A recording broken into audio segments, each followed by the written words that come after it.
فكرة أيضا من اللي بتيجي من المسائل وبتتعب الطلبة جدا، إنه إزاي يدخل تيار على مقاومتين، وإزاي بسرعة بمجرد النظر يوزع التيار على المقاومتين.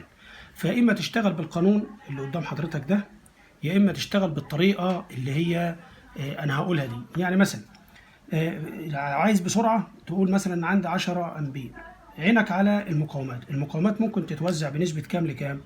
دي 3 إلى 12 على التلاتة فيها الواحد على التلاتة فيها الأربعة، يبقى دول كام جزء؟ 4 أجزاء، يعني 1 إلى 4. تمام كده؟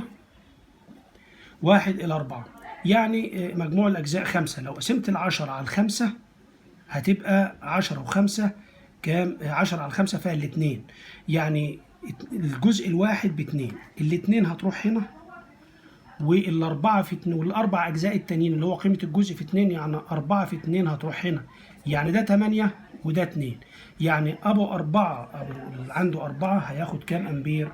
هياخد بالظبط 2 أمبير. وأبو 3 أوم هياخد 8 أمبير.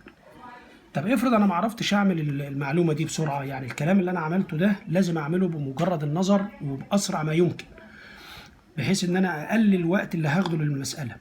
يا اما اضرب التيار الكلي وبعدين اجيب محصله المقاومتين اللي هم على التوازي في تيار الفرع، ولو انا اتبعت القانون ده هقول له ان بيساوي التيار الكلي في البعيده على مجموع.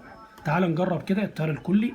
تيارك الكلي، ما انا عايز تيار الفرع اللي فوق، اي تيار فرع بيساوي ايه؟ ادي الفرع اللي هو فوق بيساوي كام؟ بيساوي التيار الكلي اللي هو 10 في البعيده اللي هي كام؟ 3 على المجموع، مجموع التلاتة والاتنين 12 كام؟ 15 على الخمسة فيها الاتنين، على الخمسة فيها التلاتة راحت مع التلاتة، يبقى أنا عندي تيار الفرع ده اهو 2 أمبير.